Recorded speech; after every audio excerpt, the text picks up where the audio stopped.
Hello, welcome to Keeping Your Digital Life Organized. This is part one, the principles of file wrangling. Hopefully I can introduce you guys, y'all to some basics of file management and file organization to get you started, along with some tips and tricks and just things that I tend to follow that help me, and hopefully they also help you. If you would like to follow along, they will be sharing the slides afterwards, but there is a link to the workshop folder. It's bit.ly/filefun. If you would like to follow along, there will be Google Slides, the PDF, and then an example data doc there. No need, this is not required at all. I will be showing everything, but just in case you'd like to access, it is there. And with that, we will get started. So what's so great about organized files?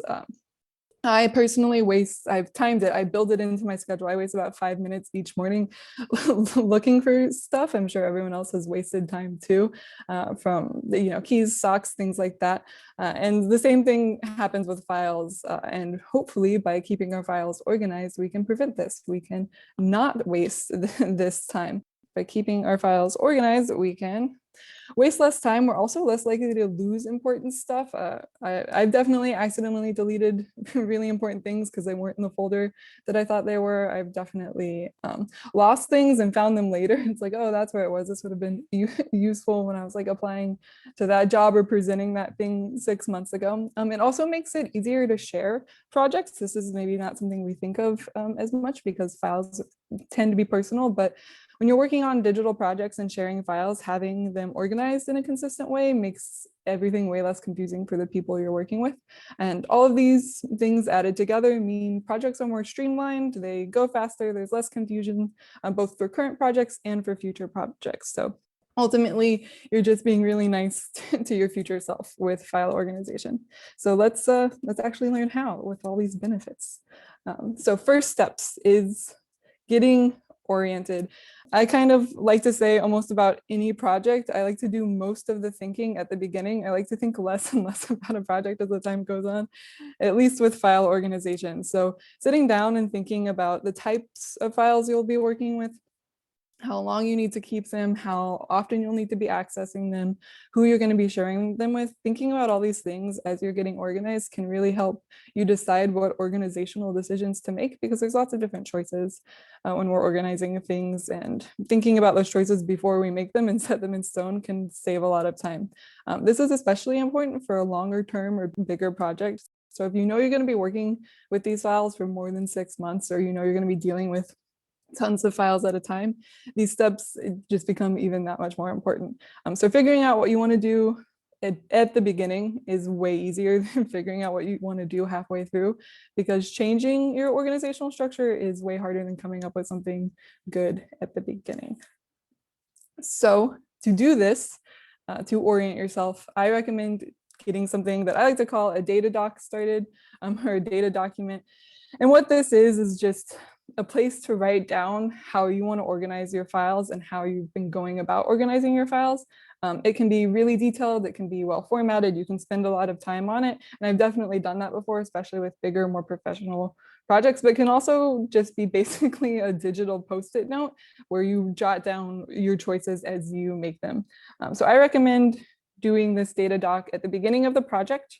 I recommend keeping it updated as you change rules or as you find exceptions to the rules, things like that.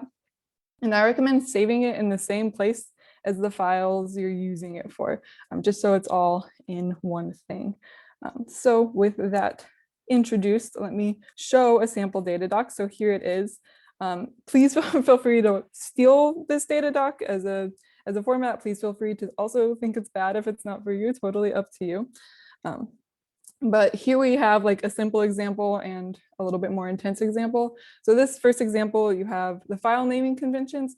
And if you're wondering, oh, well, how do I know what to put there? Don't worry, we will cover it.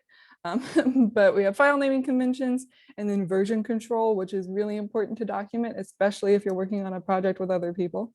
And then folder structure. So this simple example is taken from when I had an art class this summer, and I wanted to keep track of the progress on my art projects as they went through time. So name of the project and then the date, super easy, super simple.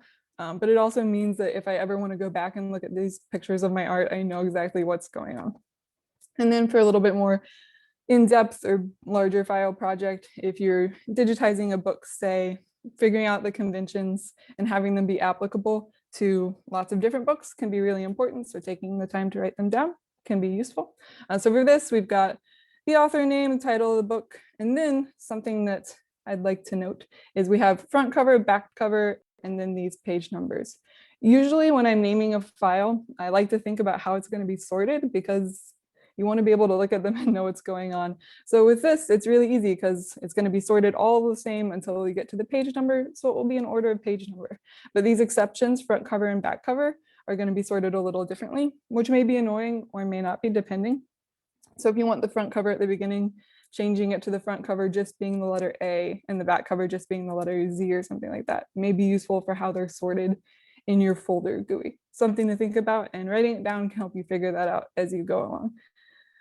And then again, version control. I'd like to point out that no old versions preserved is a version of version control.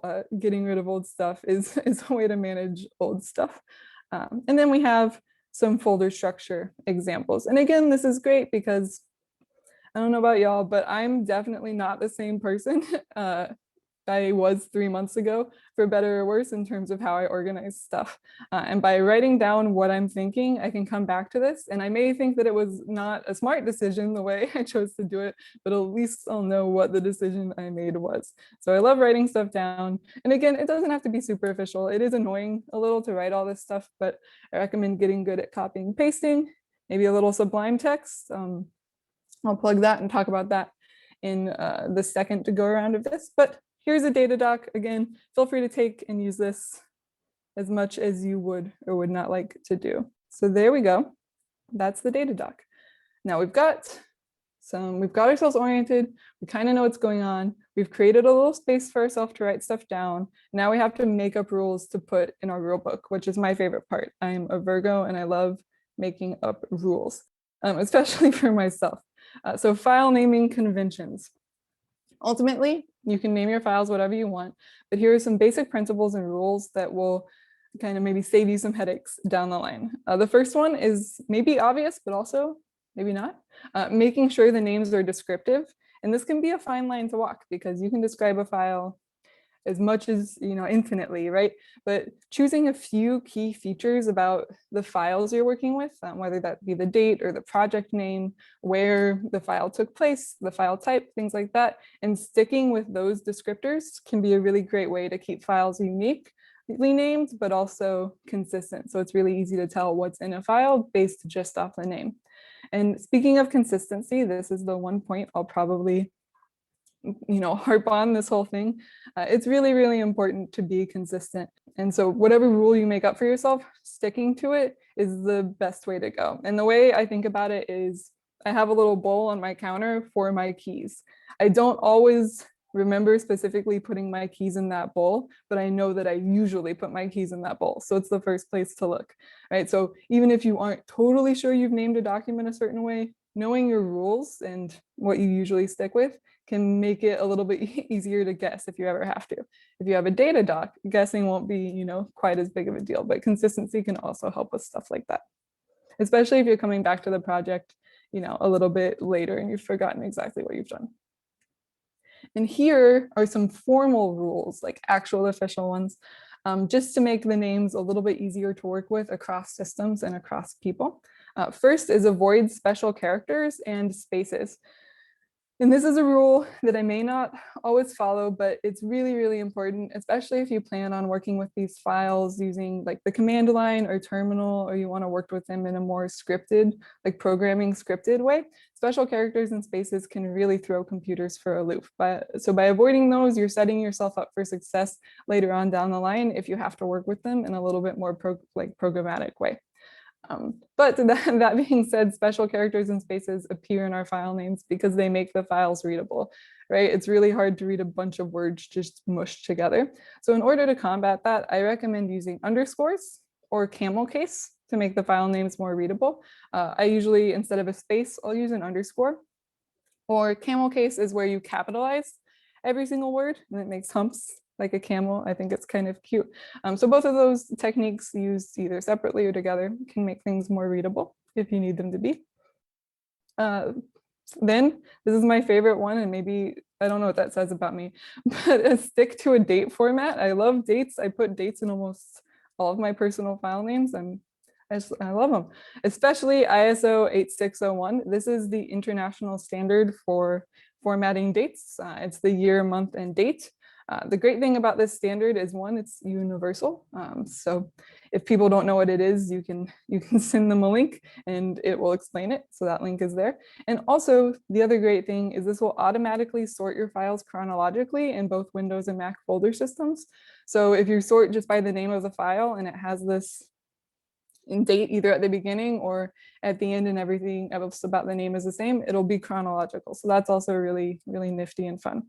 And then finally, try to avoid repeating names. I'm sure everyone here has gotten a little warning message like, no, there's already a file named that, don't do that. That warning exists for a reason. Files can have the same name if they're in separate folders. There's no rule against that. And sometimes that happens, even to the best of us, including me, but I recommend avoiding it when possible, especially with like longer term file projects. All right, so we'll take a look at some screenshots. So here's my resume for newest job.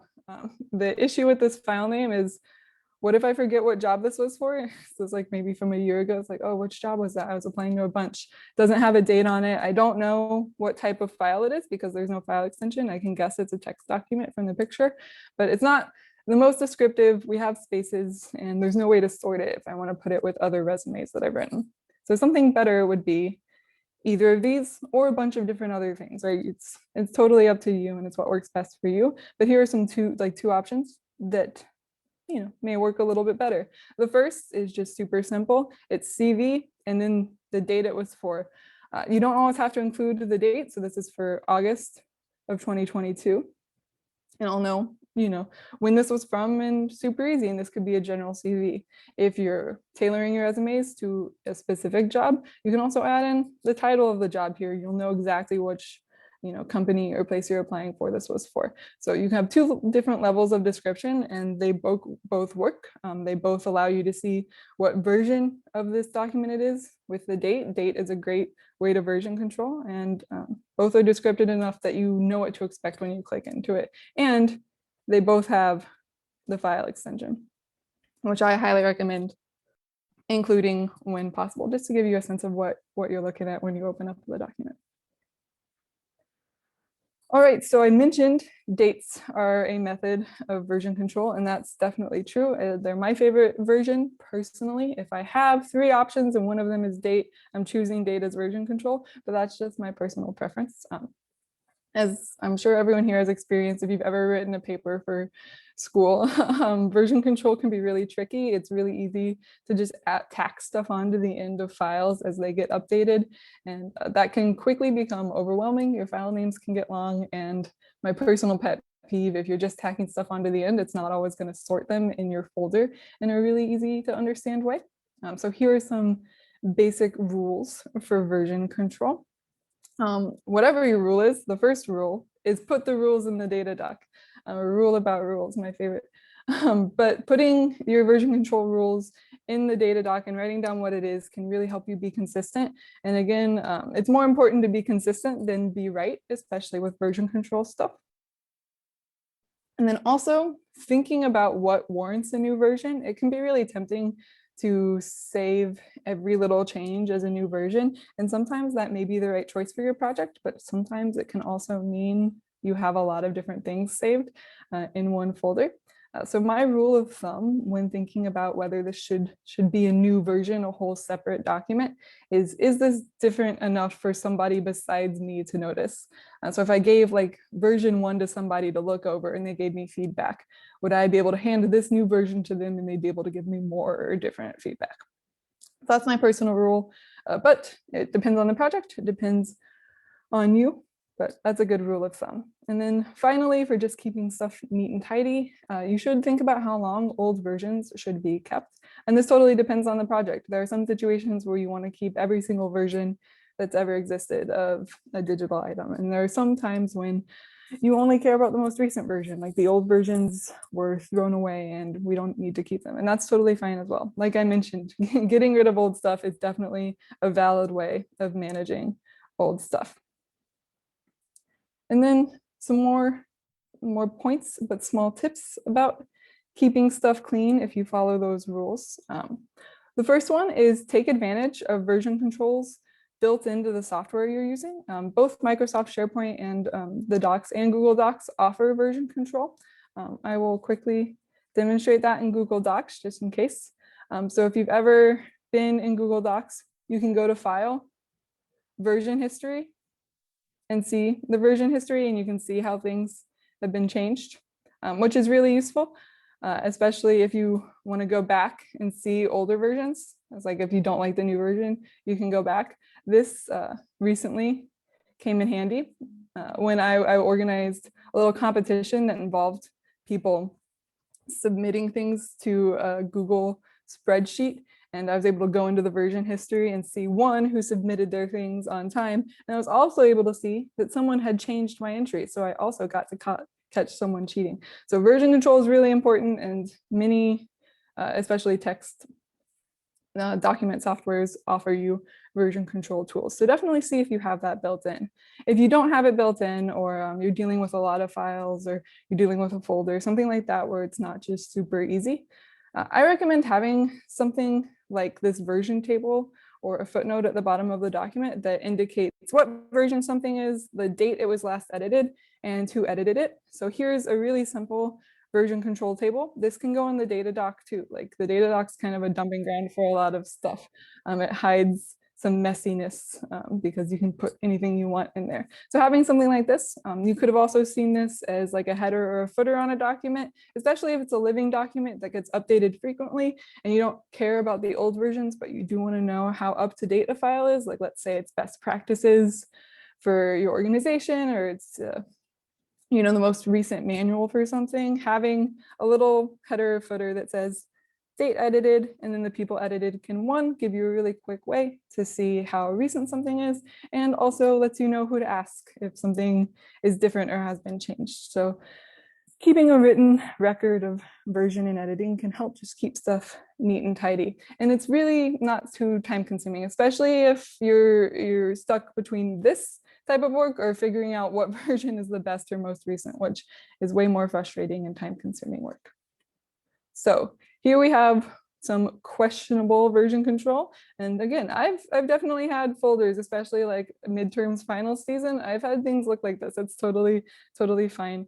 And you could definitely figure out what's the most recent potentially from all of these. Like my guess, one, because I made this, but two, just based off of context clues, would be this one's the final one, but it's still really confusing and not super easy to look at. And one of the most overwhelming things to me with file management is when I open up a folder and I can't immediately tell what's going on. So even if you could eventually figure it out, it's not super clear just opening up this folder. And it would probably be even less clear to someone who wasn't a part of the project. So by switching it to something like this, one, the files are automatically sorted in the version that they appeared in, which is great, oldest at the bottom, newest at the top, or vice versa. And they're all kind of the same name length, which just looks a little nicer, easier on the eyes, and it's just super obvious which one is the most recent version.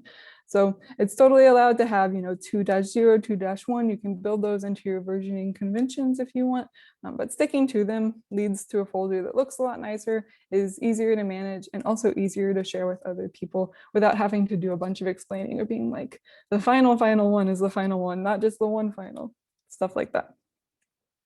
This is also a versioning solution, as I've mentioned, and I'll never stop mentioning this ISO standard. But dates are a perfectly acceptable way to version things, especially if it's something that's not going to be updated more than once in a day, or if it's something where the date is important. And like I mentioned, if the first half of the file name is the same, like the art project, and the date's the only thing that's different, then it will automatically sort it in order, just like it did with this one. So both of these are totally valid options for version control. All right, so we have files. We've named them really, really well. They're so well named. Now we have to put them somewhere. And that is where maybe one of my favorite philosophical topics comes up, and that is folder structure. So excuse me if I get excited about this. I firmly believe folder structure to be an existential matter. Please argue with me in the comments. I'm excited to talk about it. But choosing how you want to organize your folders can be a little bit tricky. There are two big ways to think about it. And then as with everything, you know, most people will fall into like a mixture of these two methods. But one way to think about it is file names are the main source of organization. So the folders are there to provide like large level distinction. They broadly organize stuff, but you don't have a bunch of folders nested in each other. You don't have a folder and then in it is like 3 different folders and each of those folders has a folder. No. Instead you have maybe 1 or 2 folders and each folder has a lot of different files. So this is going to mean all of your files or most of them are visible at once. You're going to have to look at them all and hopefully the names are really distinct. And then the other option, the other kind of side to this coin is folders are the main source of organization. So this usually leads to a lot of nested folders. The file names are not providing a lot of distinction from each other. Usually you have to click through a lot of layers to get to the folder you want and only a few files are visible at a time. And both have their pros and cons, which we will talk about. So a shallower folder structure, one with not a lot of folders going down, lets you see all the files you want and access them really quickly. And it's not a lot of clicking, which I personally love. I got into computers and stuff because I hate clicking and I want the computer to do the clicking for me. So if I only have to click twice, I'm happy. If I'm having to click, 10 folders deep, maybe I'm less happy, but it's totally up to you. What's important about this though, if you're not using a lot of folders, you have to be really careful with your file names because if you don't have a lot of folders, then you can't have file names that are the same or too similar. So this is a really great choice if you have files that are going to be really different from each other, even if you have a lot of them, but a lot of different files that allow themselves to be named different things. And then with a deeper folder structure, lots of nesting, it keeps your files separate, it keeps them clean. I also think maybe it's a little bit easier to think about organizationally. Definitely at the beginning of my organizational journey, I was a folder lady. I loved folders until I realized the clicking issue, but I really did love like nesting folders and it seemed visually a lot more structurally coherent. So that's definitely a pro, but it can make it more difficult to access files manually. So my general rule is if you have fewer files or they're all really different, a shallow structure may be better, but if you have a lot or you need a more strong, coherent structure, nested folders may be better. An example that I have in my personal life is school. And this is going to show you how the best structure for you can change over time. So I'm currently in a graduate school program and I like to keep my files from all the semesters. So I have a school folder and in that folder, I have a folder for each semester. And then within that, I have a folder for each of the classes, right? And so that's pretty nested and it organizes them. And then in each class folder, that's where it gets shallow because I will show you, I will be vulnerable. Let me share my whole thing. So hopefully this works, but we have my 2020 fall folder right here. So I have the 2022 fall folder out and on my desktop for easier access. Once I'm done, I'll move it into the school folder and forget about it, but never throw it away. And then when you click in to my cybersecurity folder, you'll see there are no other folders. I have my assignments up here, lectures, reading assignments, and then completed assignments. So I'm using the naming structures here to organize my folders. And I'm not following the space rule, but that's just because that's how my professor uploads them to the shared file thing, and I don't have time to change his poor naming choices. But as you can see, they're all different and they organize themselves through their names. I could potentially have a folder for homework, have a folder for lectures, and have a folder for completed assignments or assigned readings. And I've definitely done that before with classes, but then you have to click in to each of those folders. And I'm like, what if I need my reading assignment to work on my homework? And then I have to click into 2 different folders. It got annoying for me. So this is why I've chosen a more shallow folder structure for classes I'm currently in. So hopefully that example is helpful.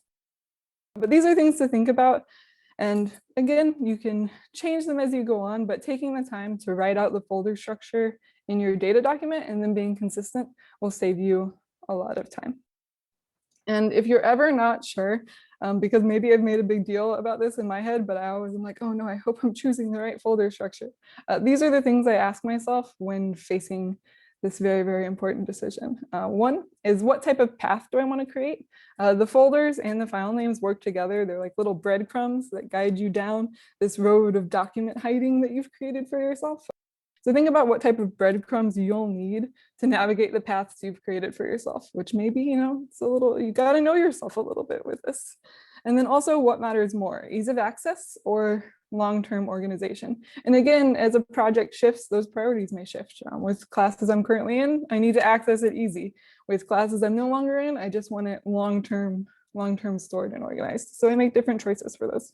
Second, which, is maybe a plug for part 2, but how will I be accessing these files? So by using the folder system on either Windows or a Mac OS, by clicking through the folders, it can be really annoying to click 10 folders deep. But if you're accessing your files through the command prompt or something that's not a GUI and it's more programmatic, then that type of clicking matters a little bit less. Right? Because you're not clicking, something else is clicking for you. So that's something to keep in mind. So when using a GUI, when using folders, I tend to choose a shallower structure just because I don't want to click. But sometimes if I'm using a script, I actually want it to be more structured and more organized, because then it ensures that I'm not performing actions on files that are named similarly and happen to be in the same folder, and oh no, something's wrong. So it just depends on how you're going to be interacting with the files. And then also, does your software make it easy to navigate files and folders? I've personally found that a Mac OS or a Linux OS tends to handle nested folders better than something, on a PC or Windows, but that's just personal. But if it's annoying for you to click through folders, you can maybe organize your stuff where it's not so much. Folders aren't essential for organization. So if you don't like them, you don't have to use them as much. You can always create a practice or sample folder, kind of like you do in the data doc, but you can actually make it on your desktop. You can create the folders and create the nested ones and build it kind of without any files in it. And I do this actually pretty frequently, which again, I may be revealing a lot about myself in this workshop, but you can reorganize them and organize them, and you don't have to worry about files getting messed up if you have a bunch of empty folders. You can also see potential flaws before it's a big hassle to change, and you can play around with the structure a little. And again, not to plug part 2 too much, but in part 2, I will also be talking about how you can quickly create folders and fake files and things to practice on. So it seems a little maybe annoying at this point, but there are ways to quickly create it. And it really does save a lot of headache down the line if you can make sure that the folders you're creating are going to work for you and how you want to interact with the stuff you're organizing.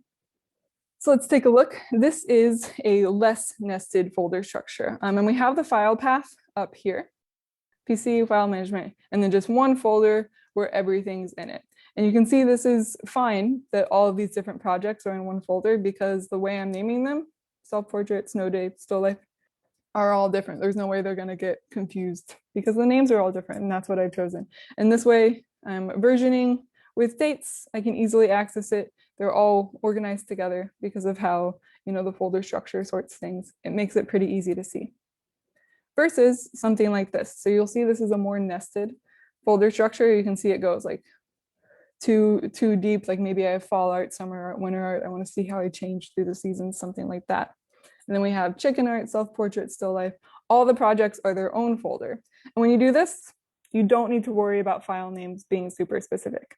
That being said, I would probably never name something just a date. I would probably also just call this chicken art in the folder because I love having super specific names, but it's not necessary. You could have something named this in each different folder, and the folder would be doing the majority of the organizational heavy lifting. So it's kind of the two different things.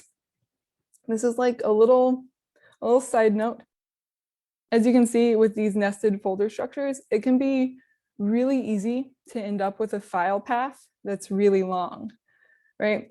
And I have encountered some situations where the software, like a software handling the files, doesn't like your file path to be more than 264 characters. Like that's a not uncommon limit, which is less than like a tweet is these days. It's really not that many characters. So when you're choosing a nested folder structure and naming things, think about how long your file path is going to be, because sometimes that can throw a wrench in your plans. Just something to think about. It doesn't always come up, but I like to mention it just because when it threw a wrench in my plans, I didn't expect it at all. So now I'm warning people of this potential wrench. Right? So folders need names too, and they follow the basic naming conventions we had for files, right? No special characters or spaces. If you can avoid it, try to avoid naming stuff the same, things like that. I'm sure you guys are all experts now in naming stuff, so I'm sure none of this is surprising.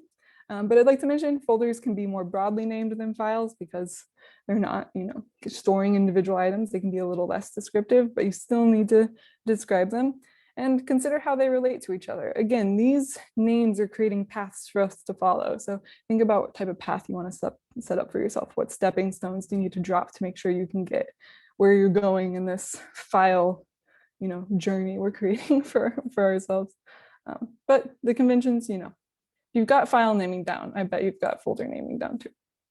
All right, the big thing, changing your mind. It's really important to be flexible because, as a project moves on, maybe even the needs change. So here's some rules if you do end up needing to change how stuff is structured is to, one, document the name switch. And that doesn't just mean update the data doc, it means keep the old record, what your old choices were, and also document the switch that you've made. It's really important to keep a record of the old naming convention. One, just so you can see what it was and why it didn't work and maybe make a better choice the next project around, but also it's really easy to not rename every single thing just because people mistype stuff, stuff doesn't get caught. So if you're passing the project along to someone else and they come across a file that's not in the naming convention, if you've deleted the old rules, they won't know what that file is. But if you keep the old rules there, they can be like, oh, this is just something that didn't get renamed in the great switchover. So document the change and keep a record of the old. And then consider the best way to rename files. And this is where it's like, oh, I'm getting flashbacks just thinking about it. If you have a ton of files, like hundreds of files, and they all need to be renamed, then it can be really tricky and really annoying, right? Which is why you want to make sure that the name you're picking, the naming conventions you're picking makes sense at the beginning, because going back and changing is a huge headache. And don't worry, there are tools to make it easier, but if we can avoid it, it's better if we can. But does every file need to be renamed is a question to ask yourself. Just some, just a few, just the subset that meets this criteria. And then do they all need to be renamed the same way? Or does every file need a different change?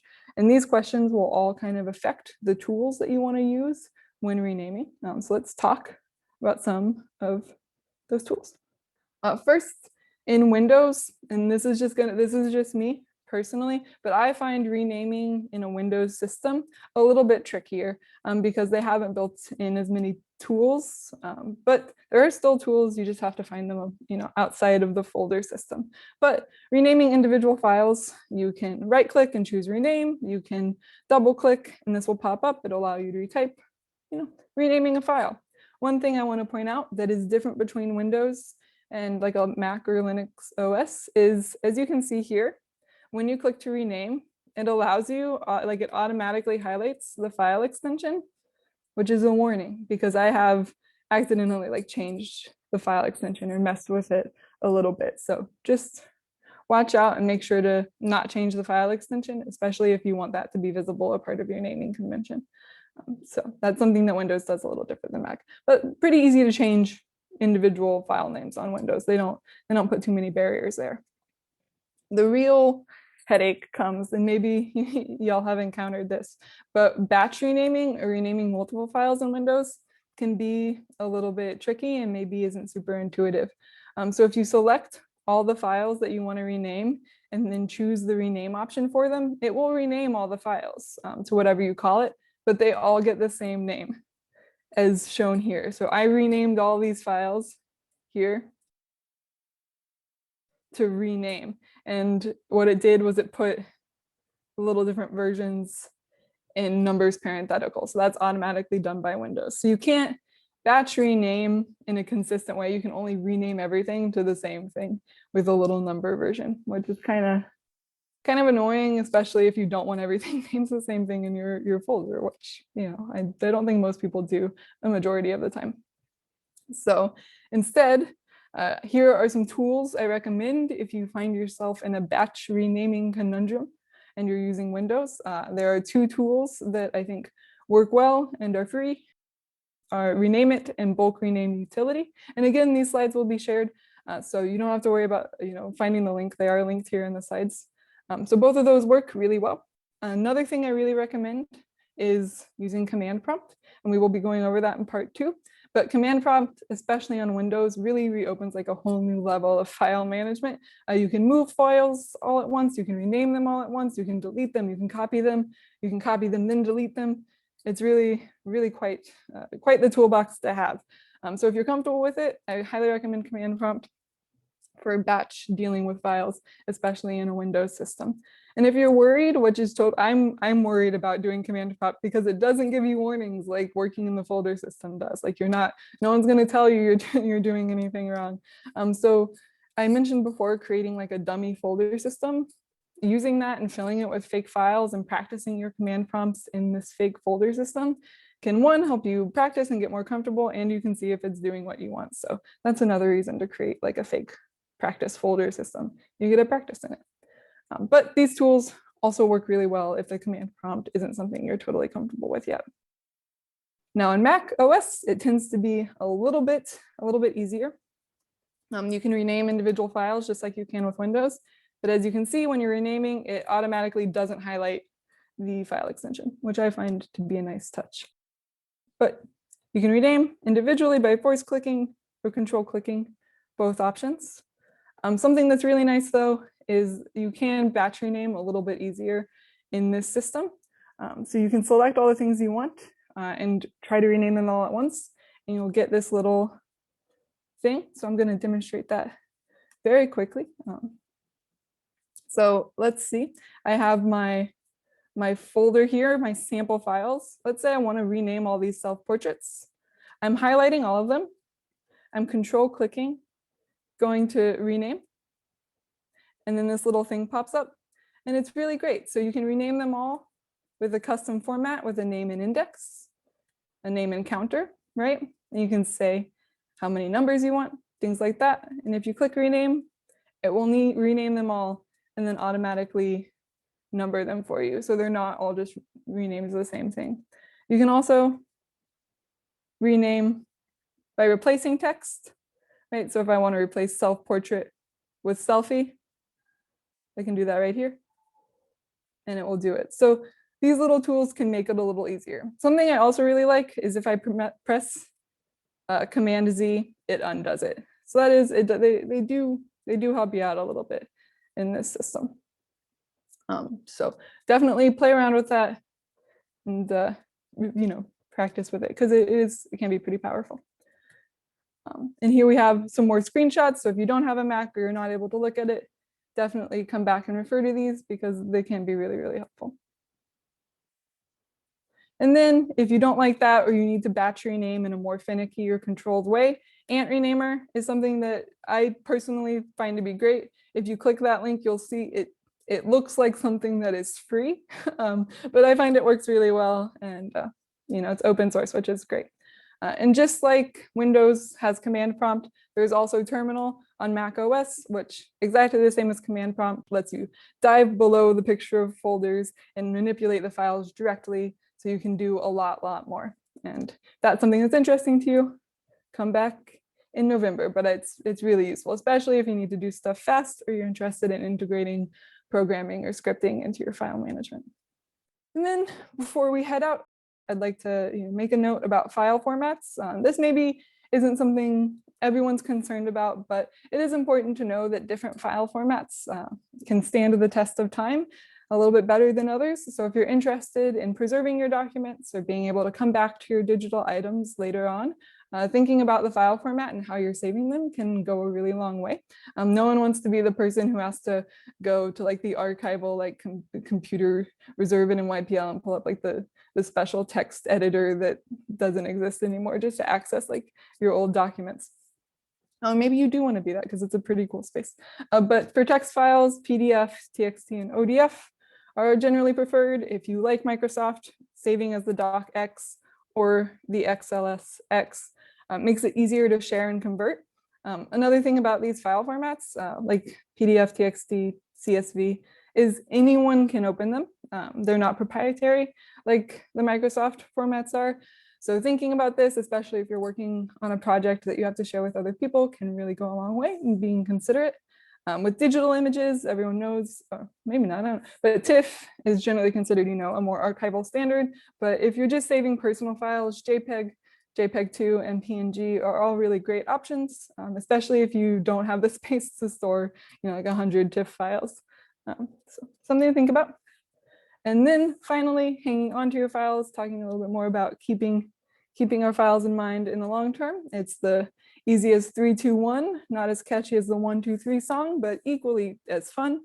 The rule is 3 copies of data and 2 storage methods, one of which is off-site. So having 3 copies, 1 on your computer, 1 on an external hard drive, and 1 in a cloud or off-site storage is a general rule of thumb. And this means that if you lose your computer, it's still in the cloud and on the hard drive. If unfortunately there's like a fire or a flood or something and your computer and hard drive are wiped, well, there's 1 off-site or 1 in the cloud. It helps, and it's one of those things that's kind of annoying to set up, but it's definitely really important, especially if the files are important to you. So thinking about how you want to store stuff can be important. And I should mention that one of these, a USB drive, is not considered like a safe option. So having like a dedicated hard drive can be really important, especially if the files are something important to you. And then here we have our final checklist. We are going into the data doc, we're writing our naming conventions and format rules, we're planning out our folder structure, we're giving our version control rules. And as long as we have that all written down, we're safe. We can go forward and manage files safely. And then at the end of these slides, if you're so interested, I do have links to the tools I mentioned, as well as some terminal command prompt help if you're interested in exploring. Again, I'll be talking about that in part 2, so come back if that's interesting. And then I also have some further reading if you're interested in data storage or project management rules. Here are some best practices and resources that I turn to over and over again. Bye everyone, thank you for coming.